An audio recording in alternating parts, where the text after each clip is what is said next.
So now notice when I'm metering, I'm aiming the dome at the light. Okay, three-dimensional dome.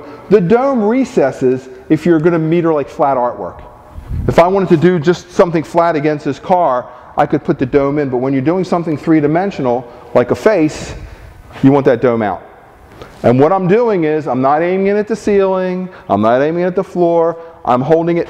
What's important is the side of her face, right? So I don't want to hold the meter out here 3 inches in front of her face, because now I'm f8.1. Now you may think, oh, it's a tenth of a stop, big deal. Most people won't recognize a tenth of a stop with their eye. Well, what if that tenth of a stop then becomes 2/10 of a stop? Now you're almost a third of a stop difference. And you're going to get on your computer, you're going to have to lighten it a little bit or darken it a little bit. I don't want to do that. I want it dead on. So I'm making sure that this dome is on the same plane as her cheek. If I just held a piece of plexiglass against the side of her face, that dome would be right there, and I'm going right to my light source.